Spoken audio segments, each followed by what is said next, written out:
good evening and welcome to the Italian Radio Hour. Io sono Viviana and I would like to welcome back our regular listeners and also welcome any new listeners. Also, be sure to like us on Instagram and Facebook at Italian Radio Hour and subscribe to our YouTube channel to catch up on any past video interviews. Vorrei dare il benvenuto ai nostri ascoltatori da tutto il mondo, grazie per essere con noi anche oggi mentre continuiamo il nostro viaggio per l'Italia e la cultura italiana. Well, this is going to be a special edition of the Italian Radio Hour, presented in collaboration with Istituto Mondo Italiano in celebration of the Week of Italian Cuisine in the World. This year, we invite you to travel with us beyond the well-trodden tourist paths and into the heart of ancient Italian food traditions. Those flavors, stories, and techniques that many first-time visitors to Italy might never have encountered, and you are among the most precious treasures of our culinary heritage. Today, we bring you the extraordinary island of Sardinia, a land of rugged beauty, deep silence, age-old rituals, and a cuisine that is as tied to its landscape as to its people. In the first half of the episode, we welcome Luca Floris, a young artisan and explorer who is dedicated to preserving one of the rarest pastas in the world, Su Filindeu, the threads of God. Only a handful of people on earth know how to make it, and I was fortunate enough to spend 3 days learning this extraordinary craft with him. Luca's journey intertwines tradition, adventure, Sardinian identity, and a deep personal philosophy, beautifully expressed in his book, Sa Sebaba Mea, dalla tradizione, alle Mucadores. In the second half, we continue our exploration of Sardinia with Alessandra Guigone, author of the newly published Enogastronomic Encyclopedia of Sardinia, a monumental work that captures the island's flavors, stories, rituals, landscapes, and cultural soul. So sit back and relax and let us guide into a world of ancient pasta, unforgettable landscapes, and Sardinia's culinary wisdom. Ma prima, pubblicità. Parli italiano? Do you want to learn, improve, or master your Italian? Istituto Mondo Italiano can help. Located in the heart of Regent Square, Mondo Italiano offers small group classes and one-on-one private tutoring in person or online to help you learn Italian in no time. Visit us online at istitutomondoitaliano.org. Luca e Alessandra, welcome to the program. Benvenuti al programma. How are you? Come state? I'm very fine, thanks. Luca, how are grazie you? Viviana. Doing Io parlo well. italiano. Of course, we'll speak Italian, not Sardinian, because I'm not fluent in that. So for our audience, again, we're going to open up your doors into a region that is least explored, but is the one that I treasure for many, many reasons. Oggi parleremo di una regione che forse non è tanto esplorata quanto le altre, ma che per me rappresenta qualcosa di molto particolare. So I will switch between Italian and English to allow our guests to talk about the different topics that I have in mind. Allora, iniziamo con una piccola presentazione di ognuno. Allora, Luca, artigiano, esploratore, persona a cui piace raccontare storie. Come ti definiresti? So, Luca, artisan, explorer, a storyteller, how would you define yourself? Come mi definirei? Un appassionato di Sardegna. Eh, Forse è la definizione che più mi si addice tra tradizioni e territorio, non saprei trovarne una che mi possa descrivere meglio. So he defines himself as someone that's really passionate about Sardinia, between traditions and also the landscape. It's hard to pick one over the other. Alessandra, invece, Alessandra, you are originally from Liguria, if I remember correctly, but you have been living in Cagliari for many years. Tell us a little bit about how you, a little bit about both your growing up in Liguria and your move to Cagliari. Alessandro, un pochino di te, tu sei originaria della Liguria, vivi adesso a Cagliari, raccontaci un pochino della tua transizione, diciamo, dalla Liguria alla Sardegna. Yes, thanks. I want to try to speak in English for your audience, but sometimes I will say something also in Italian. That is my mother tongue, of course. Yes, I was born in Genoa, in Liguria, but I moved to Sardinia in 1992.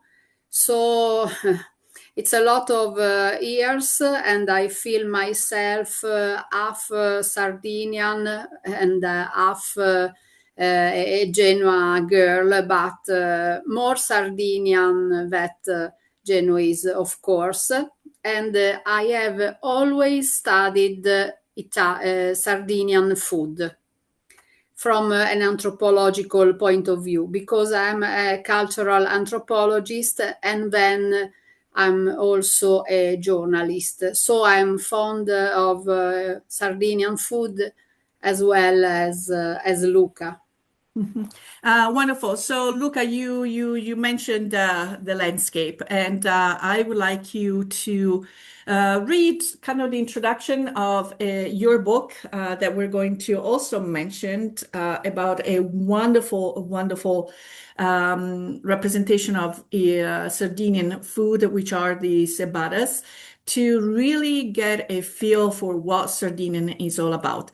Luca, ti chiederei la cortesia di leggerci dal tuo libro diciamo, l'introduzione di come descrive un pochino la Sardegna fino a brucia la pelle e l'acqua la rinfresca.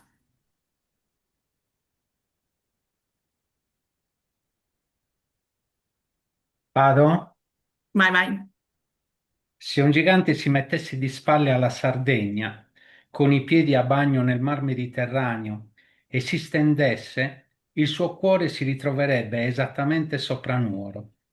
Probabilmente non starebbe molto comodo perché la terra è fitta di rocce incastonate, ma non si lamenterebbe più di tanto sentendo il suo corpo lambito dall'acqua, accarezzato dal vento e intiepidito dal sole.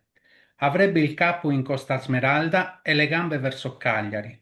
Potrebbe allungare le braccia e creare onde con le mani, sia a destra che a sinistra. Insomma, niente male, ma non gli apparterrebbe mai. La Sardegna non appartiene a nessuno se non a se stessa. È una donna selvaggia, con lunghi capelli scuri, la pelle ambrata, le mani nodose, i piedi scalzi e lo sguardo fiero. Il vento la scuote e la spettina, il sole le brucia la pelle e l'acqua la rinfresca. That is beautiful. I'm going to try my best to translate this in English for our audience. If a giant were to to lay on the land of Sardinia with his belly up, so to speak, with the feet in a Mediterranean Sea, and again, it will lay down. His heart would be exactly above the city of Nuoro. Probably wouldn't be that comfortable because the landscape is full of rocks, all intertwined. But he wouldn't complain more than that because he would feel that his body is being caressed by the water and warmed up by the sun. And it would have his head by the Emerald Coast and his legs towards the city of Cagliari. He could stretch his arms and he could create waves with his hands, both to the right and both to the left. Well, that's not a bad thing in a bad scenario. But Sardinia wouldn't belong to him. Never. Because Sardinia doesn't belong to anyone but to itself. It's like a wild woman with long, dark hair, with a dark skin, with bare feet and a proud eyes. And the wind will shake her and will ruffle up her hair, and the sun will burn her skin, and the water will refresh her. Luca, thank you so much for introducing Sardinia to us. So the next question is, how has Sardinia or exploring Sardinia shaped up your childhood? Con questa bellissima introduzione della tua terra, Spiegaci un pochino, facci capire come abbia influenzato il bambino Luca, la tua crescita, il tuo mondo di scoprire, il tuo modo di scoprire il mondo. Io, come posso dire, la Sardegna, io ho la fortuna di vivere in paradiso. E, e la Sardegna, tra l'altro, ho la fortuna di vivere nel cuore della Sardegna in Barbagia, quindi forse è quella che è conosciuta come la più selvaggia. Sono cresciuto toccando le tradizioni e poi con l'età che avanzava ho iniziato anche a esplorarla. Quindi oltre che a cercare di coltivare la tradizione eh, e cercando anche di pubblicizzare la tradizione, non solo quella culinaria, ma un po' quello che riguarda tutta la Sardegna, ho iniziato anche a esplorarla.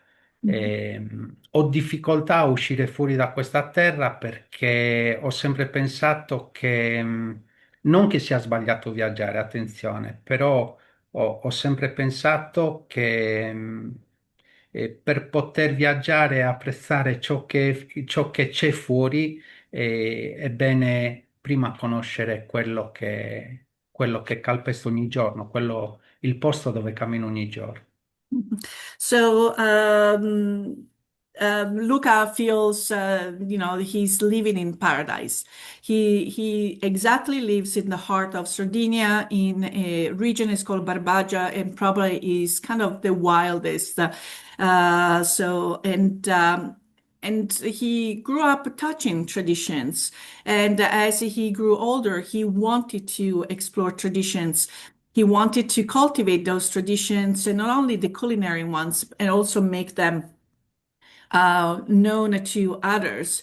And he has problems leaving Sardinia, not because he has any problems traveling, but he feels that to truly explore a new land, you should really be familiar with the land you're already walking on.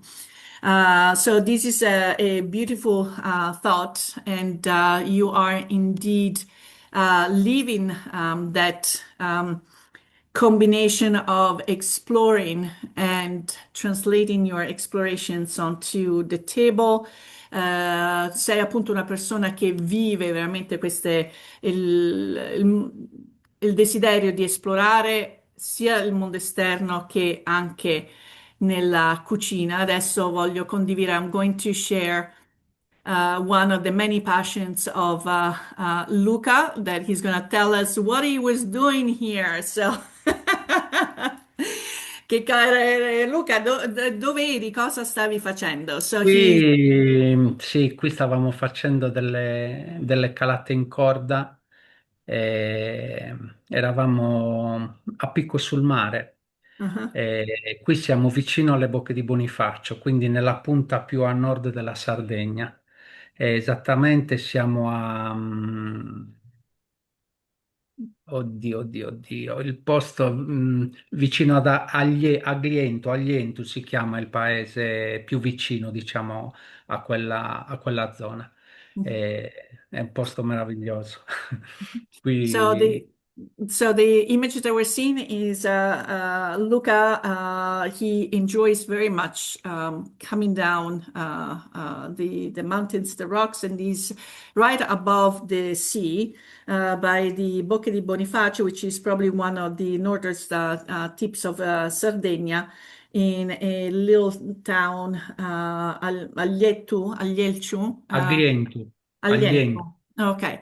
So, and then I want to create the contrast between Luca with the ropes and Luca with one of the traditions that we're going to talk about today. So we're going to dive in and this is, we're going to bring in also Alessandra. This is the su Filindeu, the type of they say that it's the rarest pasta in the world. There are only a handful of people that know it, and they've been keeping it quite secret. And here is Luca, on the other hand, that says traditions should be preserved, but should also be divulged. Because once that the tradition keepers are no longer with us, they're going to die as well. Quindi Luca, adesso appunto stiamo vedendo su Filindeu, che appunto è stata definita la pasta più rara del mondo, che ci sono soltanto poche persone che la sanno fare e qui sei tu che apprezzi l'importanza delle tradizioni, ma sei diventato il portavoce della filosofia che le tradizioni vanno condivise perché altrimenti è tanto importante mantenerle, ma non possono rimanere segrete, perché quando le persone che conoscono queste tradizioni non saranno più con noi, queste tradizioni poi scompaiono. Ok? Sì. A little bit, and maybe Alessandra, you can intervene a little bit between you and Luca. I agree with Luca, of course. My intent publishing my book is to preserve tradition, but also to communicate them to them and know to everybody. And so I couldn't not agree more.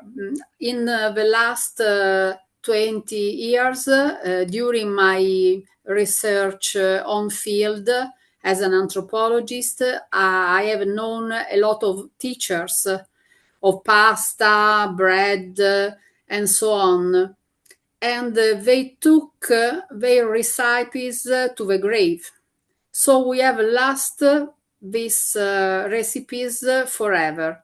It is as we had burned down a library, and it is really, really a pity.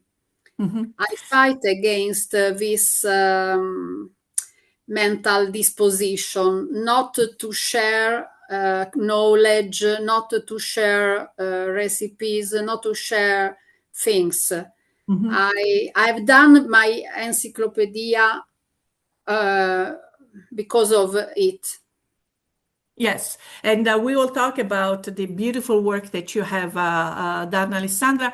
So, look, I'm gonna just snoop around your Instagram account, right? Because and show a little bit how the Su Filindeo is pulled.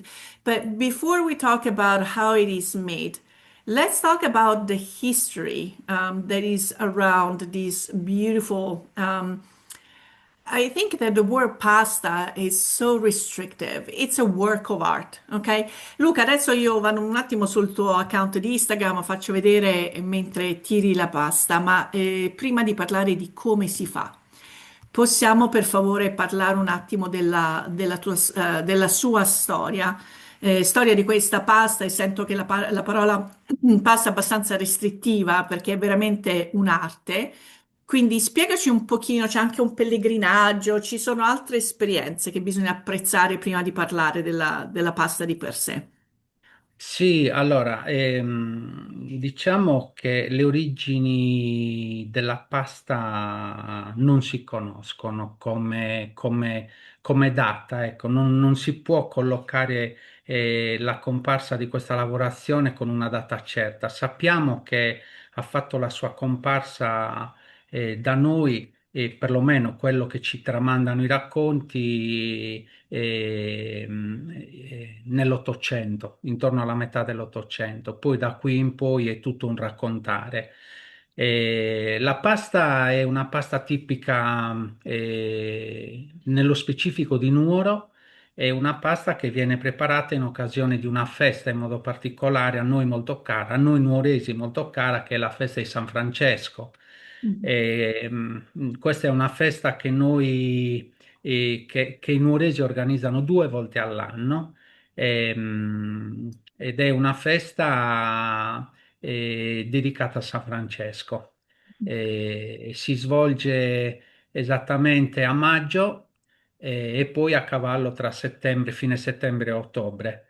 C'è un pellegrinaggio di circa 30 km che parte da Nuoro città e arriva in un santuario campestre vicino a un paesino che si chiama Lula, dove all'arrivo dei pellegrini viene offerto loro il Filindeu come pasto ristoratore. Mhm. So as far as the origins of this tradition, we don't have an exact date. So it's a little bit challenging to give it an exact date, but it looks like there started to be recounting of this type of pasta, this tradition around the middle of the 1800s. And after that, it's been mainly oral history. So this type of pasta is specifically from the region of the city of Nuoro, where Luca is from, where the Nuoresi are very keen at celebrating San Francis. And it's very, very important as a holiday. It's organized twice a year. And the first is in May. And then the second time that is celebrated is between the end of September and the beginning of October. That coincides also with a pilgrimage of about 30 kilometers, where the pilgrims will start from the middle of the downtown Nuoro, and then will walk up to this sanctuary, San Francis Sanctuary, close to the little town of Lula. Well, I was lucky enough, without even having planned, not only to meet Luca in person, and this is my poor attempt to replicate was what Luca was doing, but I was there right the right time. Talk about being at the right place at the right time. As we're needing. Luca starts telling me about this pilgrimage, and I kind of cheated. I went there by car, but it was my only way of tasting the su filindeo in the way that it's supposed to be cooked at the right time with the right mindset. Okay. So I really wanted to be one of the pilgrims. And this is in Luca's. We've been accomplices, and I remember the first day, trying to pull it, and Luca keeps on saying, "Lower your hand, do this. You gotta put more strength in the kneading." And little by little, we got somewhere. We got somewhere.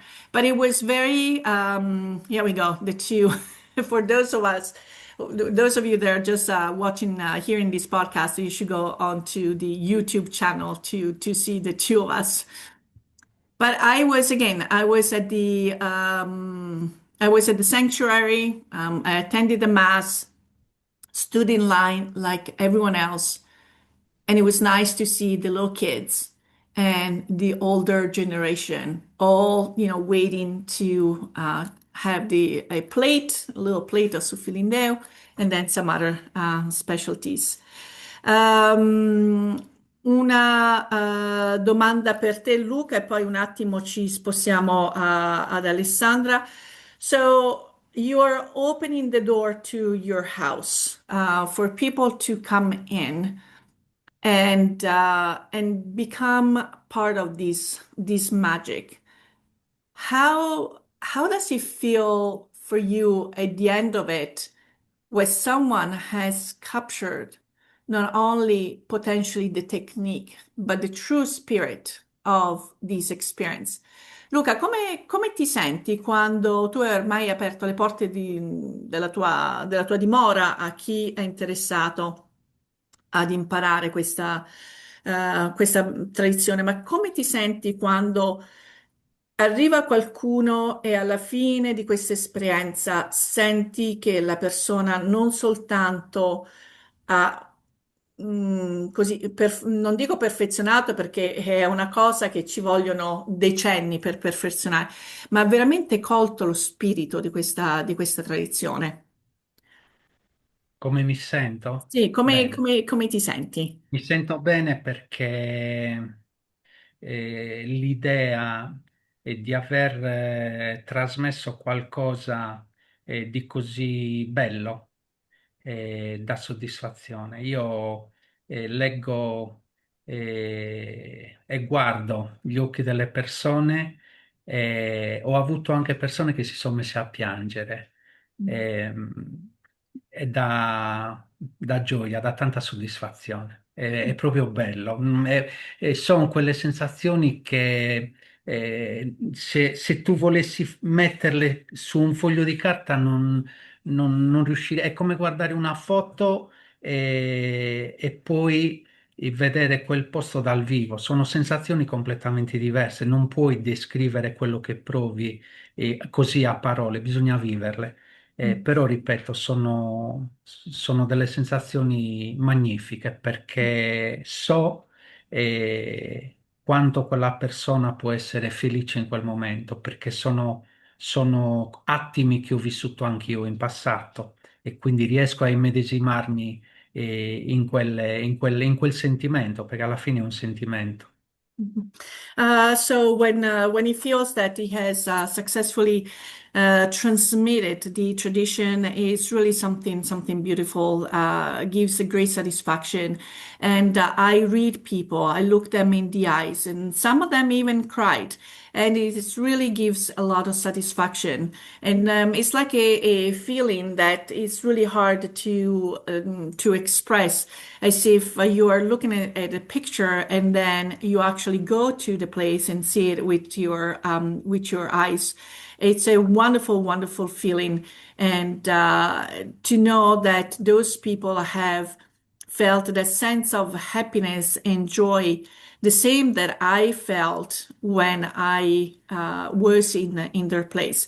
Quanto tempo ti ci è voluto? Quando hai capito che finalmente eri arrivato, diciamo, non dico a un traguardo, perché sono una persona che non ti fermi mai, ma dici, ok, I'm in a good place.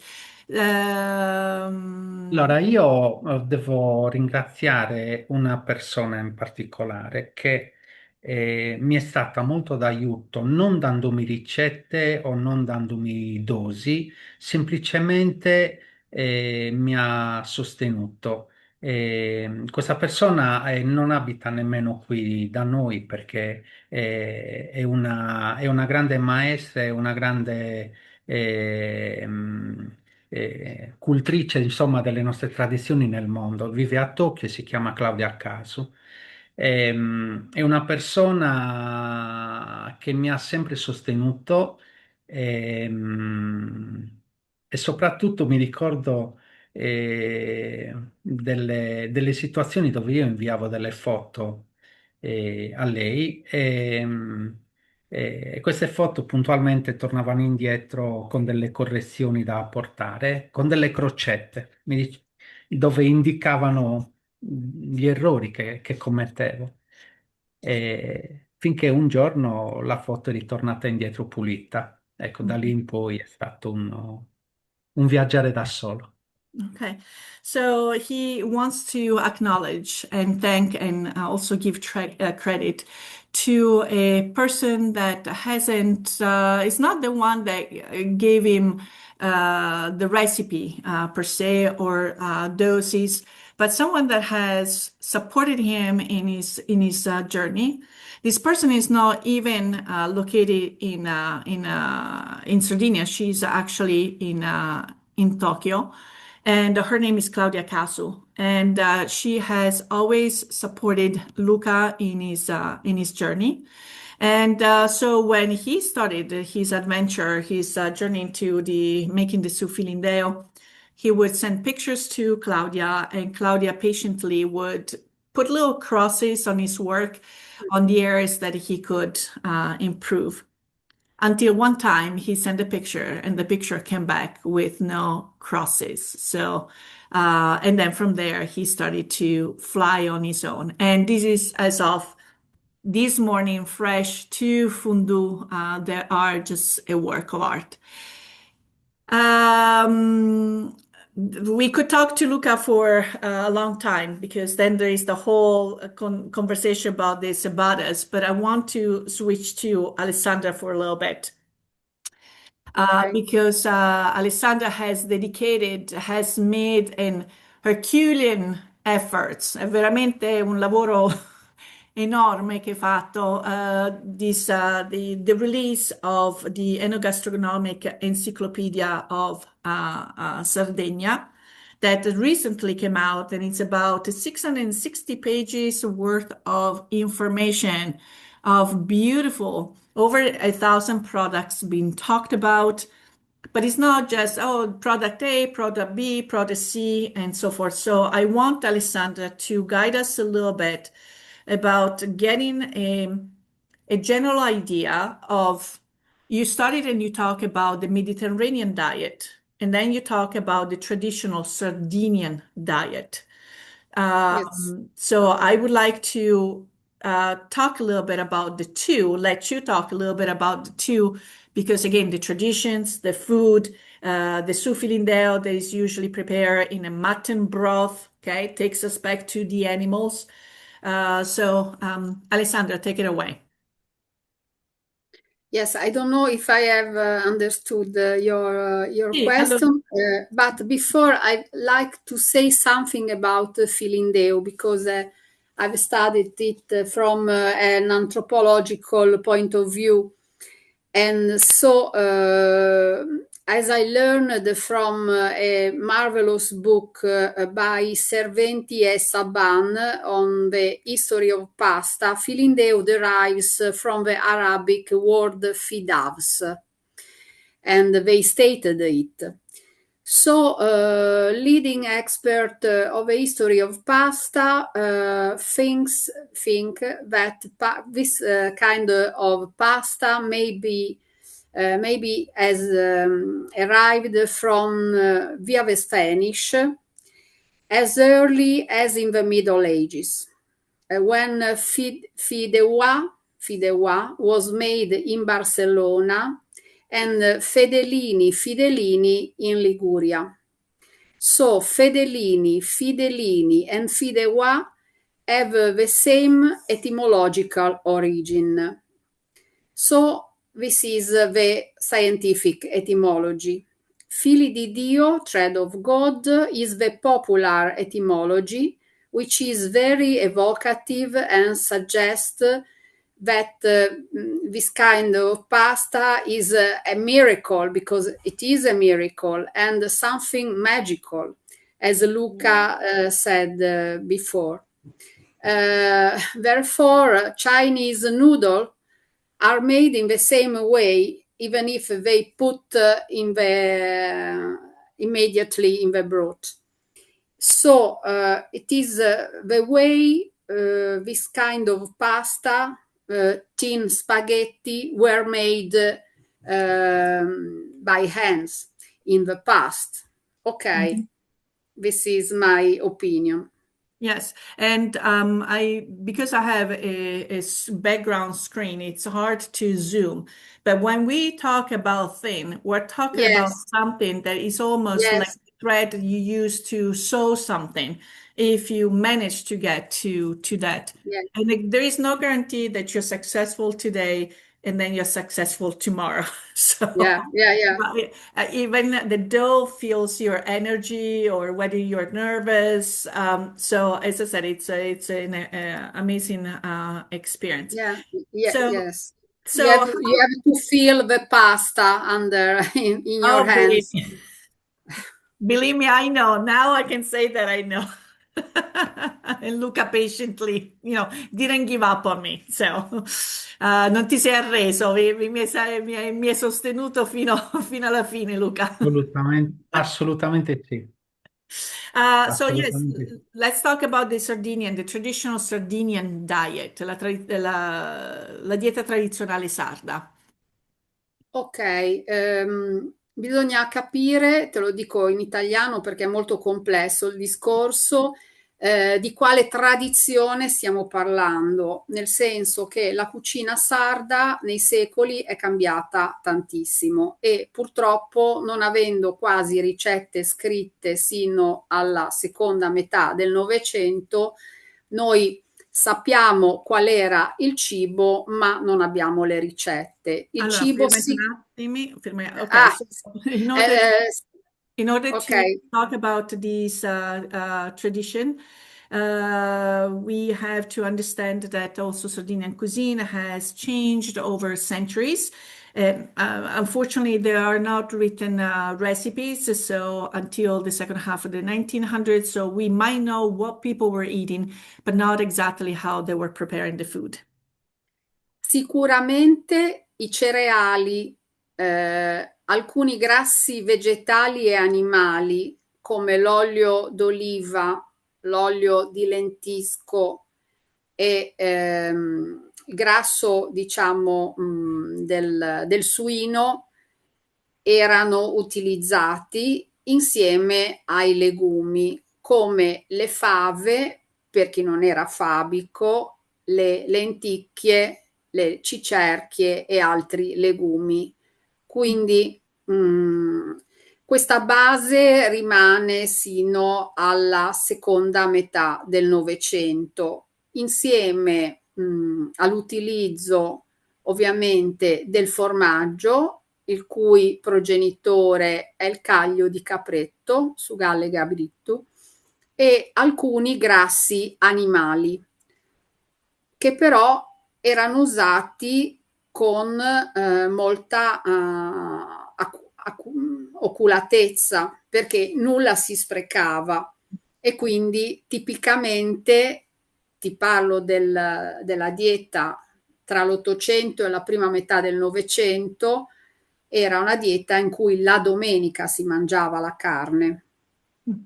Okay, so here, as far as the traditional Sardinian diet, we see cereals. So we have also grains, not cereals, grains, and then we have some vegetable fats, some animal fats, olive oil, lentisco oil, the fat coming from the pigs.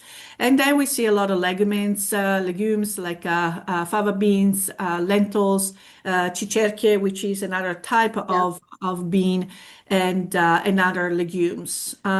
In the second half of the 1900s, this is what we see has been documented, plus the presence of cheese coming from the capretto, and some other animal fats.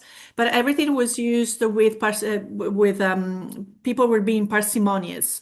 Nothing could go to waste. And, between the second half of the 1800s, the beginning of the 1900s, we started to see the big meals or the meals where people would eat meat on a Sunday. And as fish, it is an island surrounded by sea, but as typical fish, we have tuna fish in spring and summer, when tuna fish go to the Mediterranean and pass next to Sardinia, and eels, very, very typical. With cheese as well, cooked with cheese, very typical. And then mussels of many different kind. So was the traditional Sardinian diet similar to what the shepherds would bring with themselves during the transumanza? No, it is different because shepherds in transumanza have carazao bread, and then they use a lot of milk and cheese as well, but also herbs and local fruits and so on, from prickly pear, Safigu morisca, to wild pears and so on. When they did the transumanza, so they moved from the mountains to the sea, and they come back every year. Now it is all changed, of course.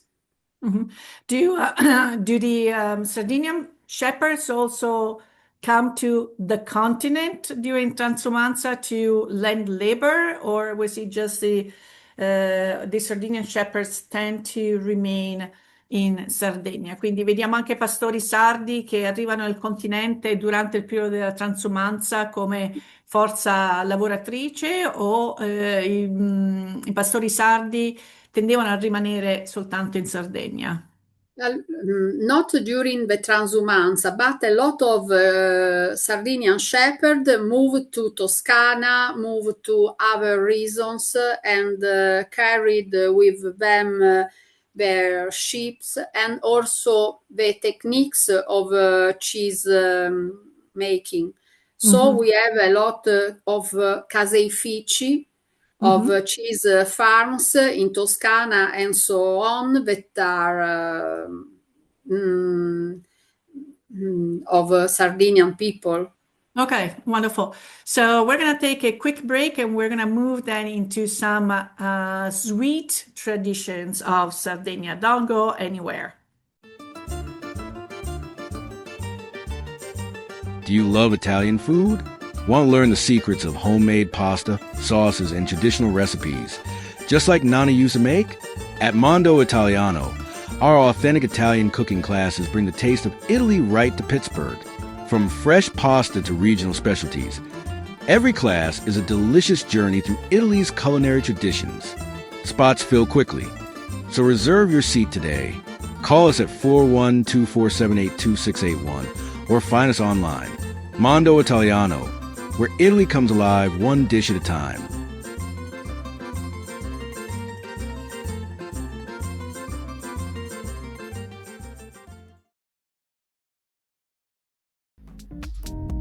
Un caffè, per favore.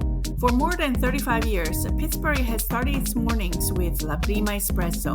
From freshly roasted beans from around the world to the perfect espresso or cappuccino, every cup is crafted with care. Stop by and enjoy the warmth of our baristas and familiar faces, or bring the taste of Italy home. Order online today at laprima.com. La Prima Espresso, Pittsburgh's coffee. So we are back. We are joined by Luca Floris and Alessandra Guigoni. We are diving into Sardinian traditions.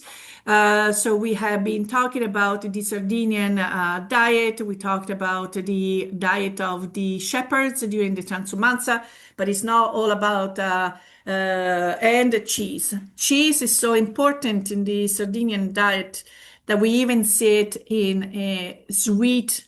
And it's not the only sweet, but every time people go to Sardinia, at the end of the meal, they are presented with the cebadas, seadas.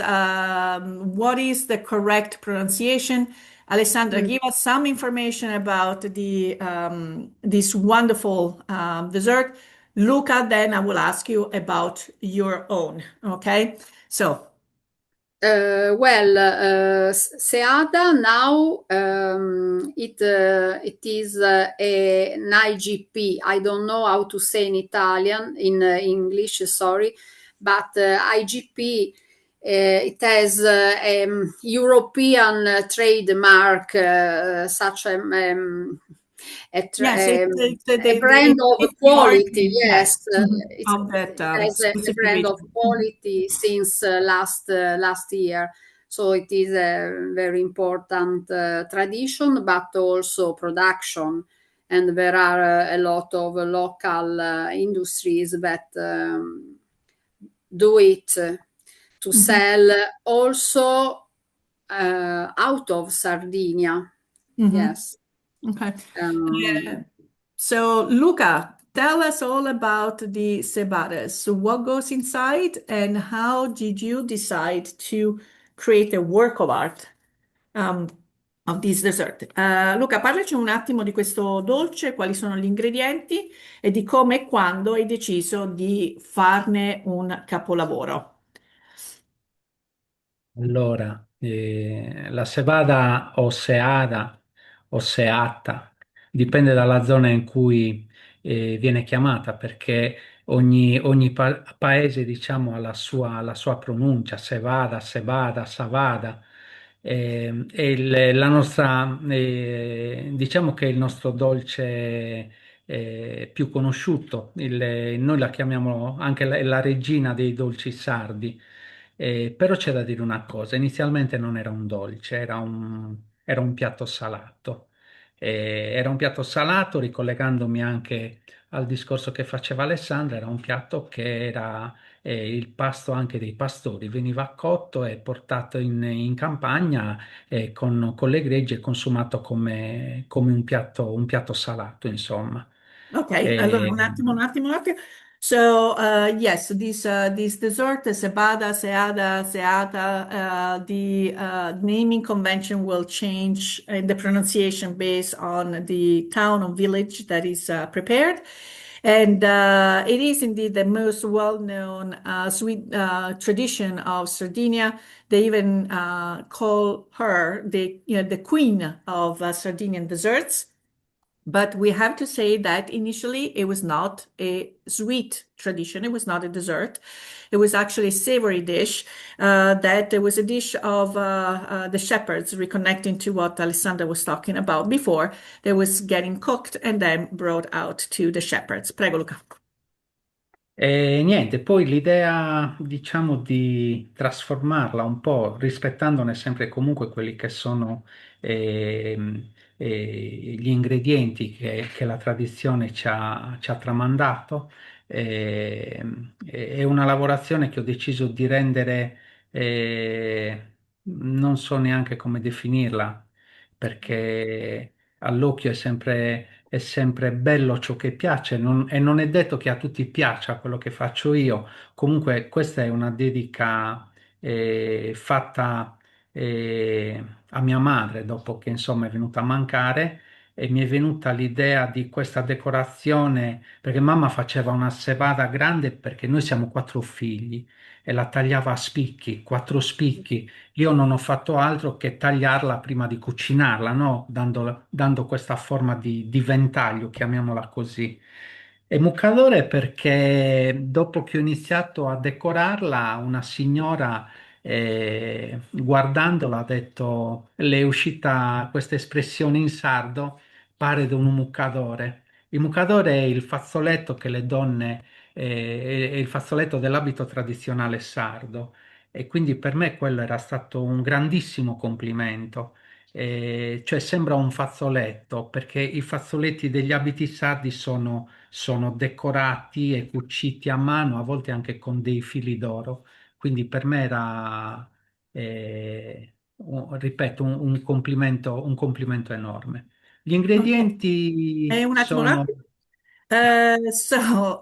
The idea of transforming this sweet tradition into a work of art, it was done by keep in mind the traditions, and but obviously, you know, it's a beautiful piece of work. But he says, you know, we like what we make, so. And but he specifically dedicates this to his mother, who used to make a big one. There were four children, so she would cut them in four pieces. So by that, Luca got the idea of working and making a triangular one because typically you would see it as a round one. And as he was putting all the beautiful decorations on it, a lady in Sardinian dialect, which I can't replicate the accent, but compared it to the beautiful underchief that the ladies would be wearing on the traditional costume. And I was able to find one of Luca's cebadas. As you can see, very, very intricate work. Okay. And as I said, to him was probably the biggest compliment that someone could pay attention.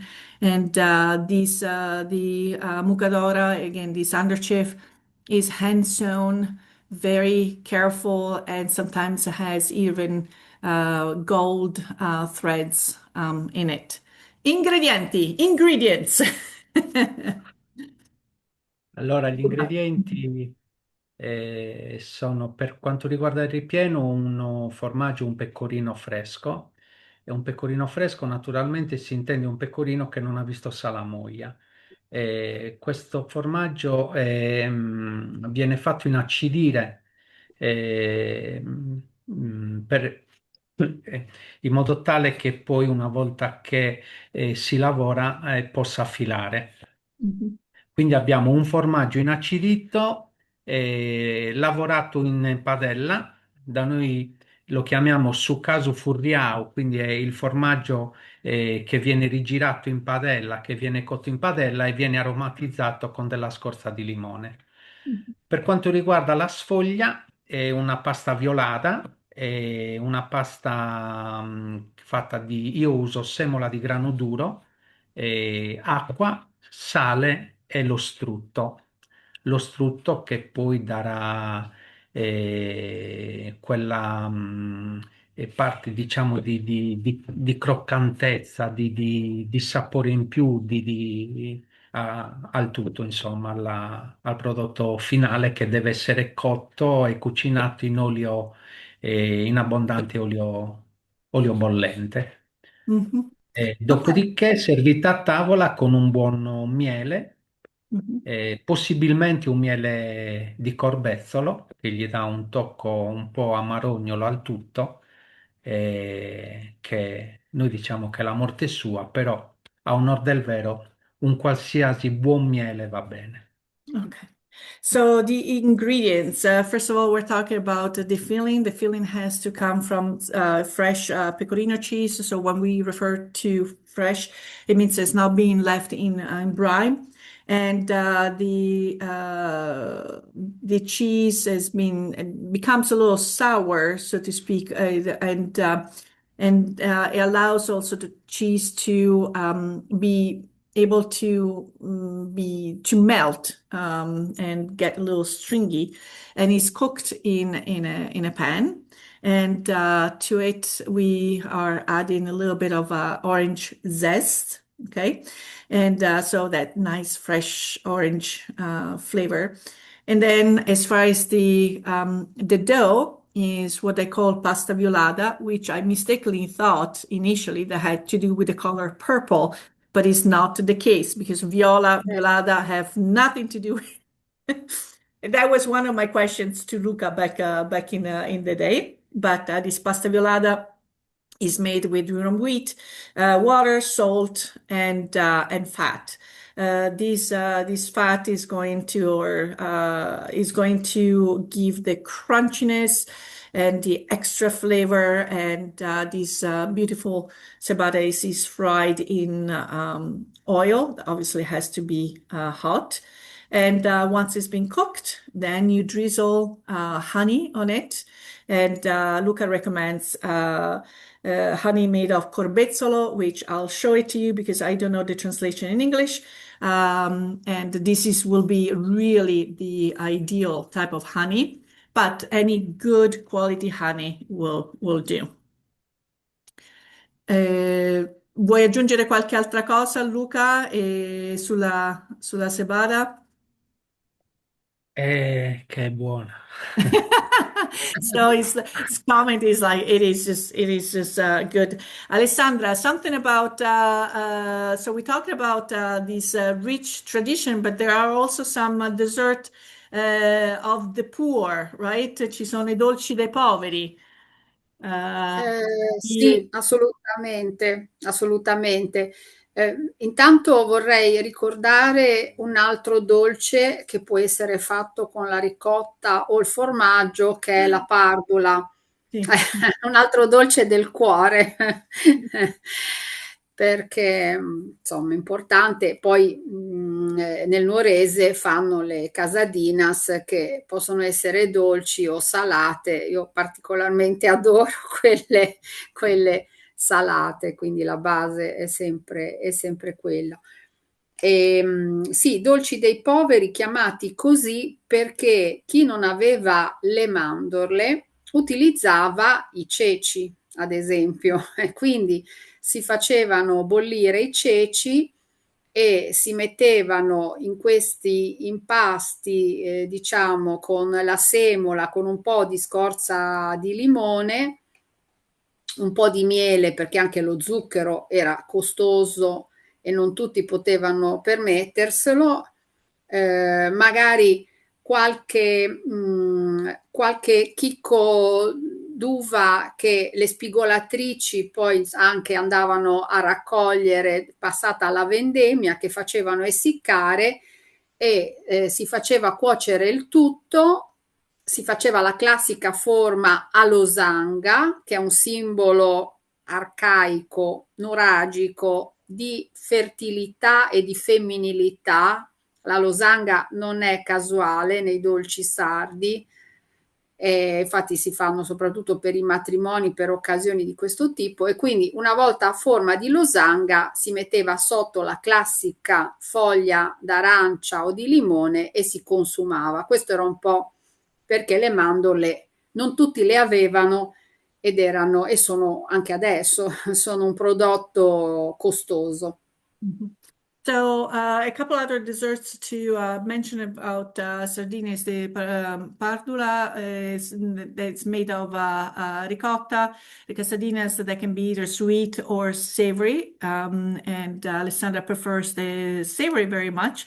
And then I had asked about the I dolci dei poveri, what they're defined this way, but that was a typical type of sweet that for people that didn't have access to almonds because they were very expensive, they would use chickpeas. So they would boil the chickpeas and then we'll use the durum wheat, add a little bit of the lemon zest, and then honey.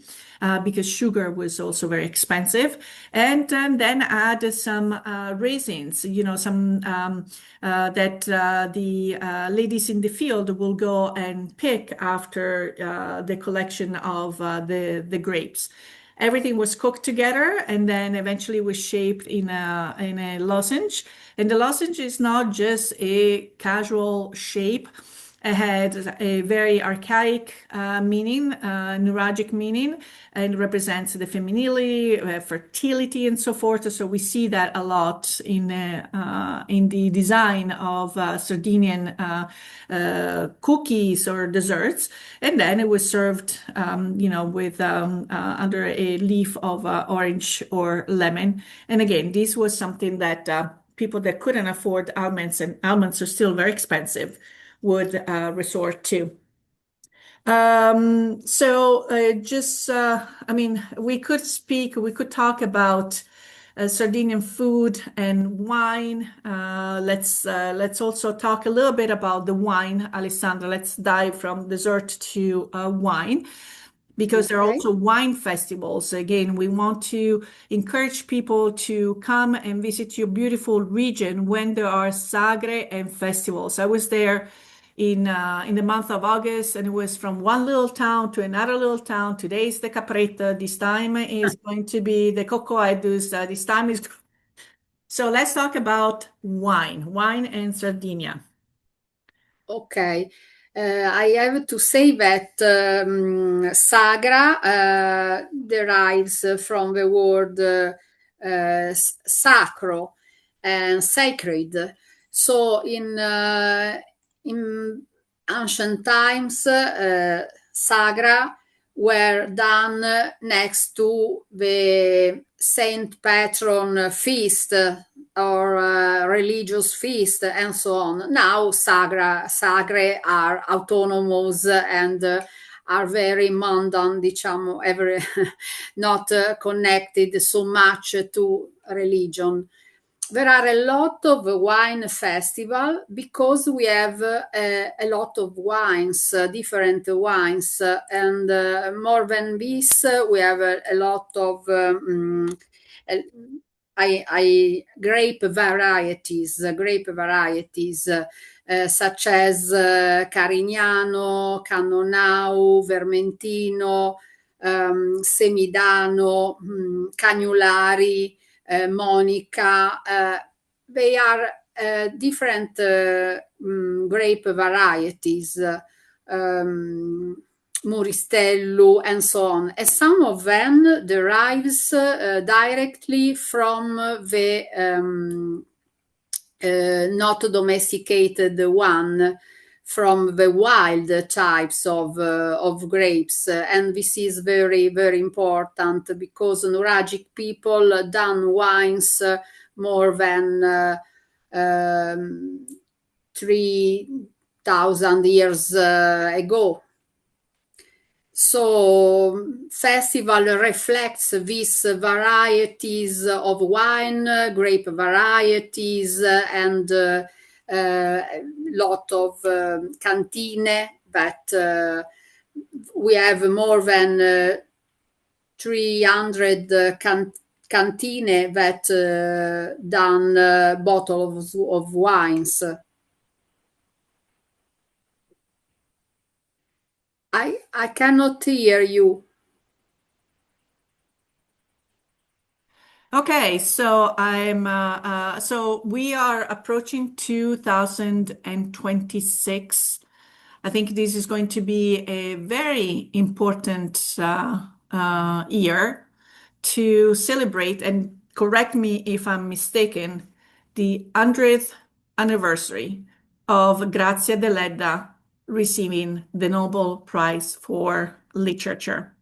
For those of you that might not be familiar with the work of Grazia Deledda, it is something that you should dive in and then also go to the places that she talks about. You can go and visit the house of Casa Museo of Grazia Deledda and really immerse yourself into the stories that she talks about, the kitchen, how certain instruments are indeed you can find in her stories. So both you and Luca have been highly involved into events that celebrate the connubio, this kind of marriage. There is a menu deleddiano. Okay, so I will allow both of you to talk about. Let's start with Luca first. This was a recent newspaper article about an event that you and a team of chefs attended together to honor Grazia Deledda. So Luca, parlaci un attimo di questa esperienza a cui ha partecipato con altri chef per onorare Grazia Deledda. Diciamo che io da quest'anno sono entrato a far parte di un'associazione che si chiama appunto il Menù Delediano e sono molto, molto contento di questo perché essere chiamato tra virgolette, essere associato a ciò che Grazia Deledda scriveva o comunque citava nei suoi libri, per me è un grandissimo onore. Questa è un'associazione che cerca di portare avanti la vera tradizione culinaria citata da Grazia Deledda nei suoi romanzi. Quindi ogni piatto cucinato da questa associazione è citata in un romanzo del nostro premio Nobel, insomma, di Grazia Deledda. Quindi tutto ciò che noi cuciniamo è- è citato da Grazia Deledda. So Luca has entered this year the association. An association is called the Menù Delediano, and he's extremely happy about this inclusion because being called and being associated with anything related to Grazia Deledda and everything that she was writing, everything that she was quoting, and everything she represented is a true honor. So the mission of this association is to present dishes that are belonging to the tradition, the Sardinian tradition, mentioned and specifically described into Deledda's novels. Alessandra, anche tu in qualche modo hai scritto, you wrote about, you were involved. So tell us about your experience with some of these events. Yes, I would like to say that Grazia Deledda, not every knows, was a great cook and cooked personally for her family. And she said that when the Swedish messenger informed her that she had won the Nobel Prize and kissed her hand, and it was used, she feared that it still smelled of the sauce she had made that morning. She wrote this. Deleda, for me, it's a myth because she was the first to describe certain dishes in her works or mention them. He recounted Saskattas and she mentioned Filindeu. In one story, she explained how to make maloredus, and in another passage from her work, she mentioned panadas. So for me, it's really not a myth because she was very, very smart and she understood that cuisine, cooking, food, it's a very important part of one identity, and that Sardinian cultural identity is founded on food. And she moved out of Sardinia. She spent a lot of time in Rome. Is that correct? Right? Yes, in Rome and also in Romagna. Mm. And in every place she described the food she and in many stories as well, also food from Romagna like polenta or the wine from Castelli Romani that she knew in Rome, for example.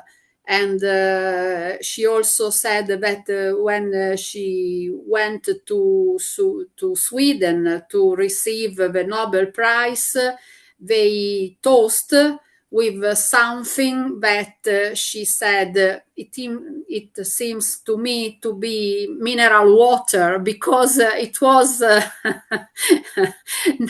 not heavy like Cannonau or Vini from Rome, and so it is very, very funny. She was also a very funny personality, very smart, Yeah. very, And very smart. also, in addition to being an amazing writer, we always want to recognize her work as far as like the card that we're looking at right now is for the first National Congress of Italian Women participation, Yes. women's participation in social life. So she really, really spent her life also for the right of women. One last question. I feel like almost like a Madonna today because I'm wearing some heavy jewelry, but the traditions that got me to love Sardinia even more is the costumes, the traditional costumes, the jewelry associated with it, the respect for it. So, Luca, both you and your daughter that I had the pleasure to meet participate or have participated in some of these celebrations. Tell us a little bit about the dressing up, anything that you would like to share. Mi sembro tipo una Madonna oggi con tanto di gioielli, catene, ma uno degli elementi veramente stupendi della vostra terra è anche la tradizione del costume e dei gioielli. Sia tu che tua figlia avete partecipato ad eventi in costume tradizionali, se ci puoi raccontare un attimo dell'esperienza o di qualcosa sì, qualcosa di particolare di queste belle emozioni. Mia figlia fino a poco tempo fa faceva parte di un gruppo folk qua a Nuoro, era una ballerina, insomma, di un gruppo. Per quanto riguarda l'esperienza assieme a mia figlia, ho sfilato con lei per forse la festa più grande che abbiamo in Sardegna, che si svolge a Cagliari, che non è una festa, non è una sfilata, ma è una processione. Mi ha toccato Sant'Efisio, non dimentichiamoci di citare il santo. Mi ha toccato in modo particolare perché io sono legatissimo a quella che era la figura di mia madre ed era, diciamo, la prima uscita dopo che è venuta a mancare e quindi per me fare quella processione e farla con mia figlia subito dopo un gravissimo lutto come quello che ho avuto è stata un'emozione incredibile, perché Sant'Efisio è stata la prima volta che l'ho fatta, eh, però un po' anche come le nostre tradizioni, come dicevo prima, non si può raccontare, bisogna viverlo, perché Sant'Efisio puoi arrivare lì spavaldo pensando che possa anche non fregartene nulla, ma poi ti entra nelle vene. E, e quindi è stato molto molto emozionante. Mhm. So as far as the festivals or the celebrations, Luca's daughter up to recently was part of a folk group of Nora. She actually danced with the group. So the experience of participating in one of these events with his daughter, and what they did share together was the Sant'Efisios. It's not really. It's more than it's just parading and a big festival. Is a procession, and it was very meaningful to Luca because this kind of reminded me, unfortunately, this was right after his mother passed away. So, and she was very linked to Sant'Efisio. So, being able to do this event, doing it with his daughter after a big loss was indeed something deeply meaningful to Luca and something hard to describe what he said before. There are certain things that you must live. And so you might approach these events thinking that you know it all, but unless you live it, once you live this experience, it'll definitely catch up with you. Alessandra, tu pure parli di festival, ce n'è uno in particolare? Is there one particular festival, Alessandra, that you like or liked as a child? I like very much Appetitosamente, which is a food festival, food and wine festival, and it is in Sydney, in the historical region of Marmilla, not far from Cagliari, not far from Oristano. I like it very much. It is well organized, and every year I have such a little event on people who are not from Sardinia, but like me, live and work in Sardinia. I interview them. Mhm. And every year I find a lot of interesting stories by these people Mhm. who are interviewed. So Yes. Appetitosamente. Appetitosamente with Greta. So I just wanted to share your individual websites. So for those of you who are interested in acquiring the Thanks. Enciclopedia Enogastronomica della Sardegna by Alessandra, it is available in Italian currently. And Yes. you can easily go to the selfie store. I will link this address to the show notes, and you can download it and just lose yourself in the Sardinian traditions. And then if you do want to get in touch with Luca, whether you want to follow his work, whether you want to go and spend an excellent time learning the traditions of the Su Filindeu or the Cebada. This is, or purchasing also the Cebadas Mucadores, the book that I cherish. This is Luca's website, sufilindeunugoreisu.it. We'll link this. So one last comment before I go into closing. L'ultimo commento, se ce l'avete, prima di chiudere. Alessandra, let's start with you, and I will finish with Luca. Well, I thank you for this invitation. It has been very, very nice for me. Sorry for my English, but here I am. Thanks again. We'll meet in person in Cagliari at some point Yes, soon. I hope so. Luca, un ultimo commento, un qualsiasi cosa tu voglia condividere prima di andare in chiusura.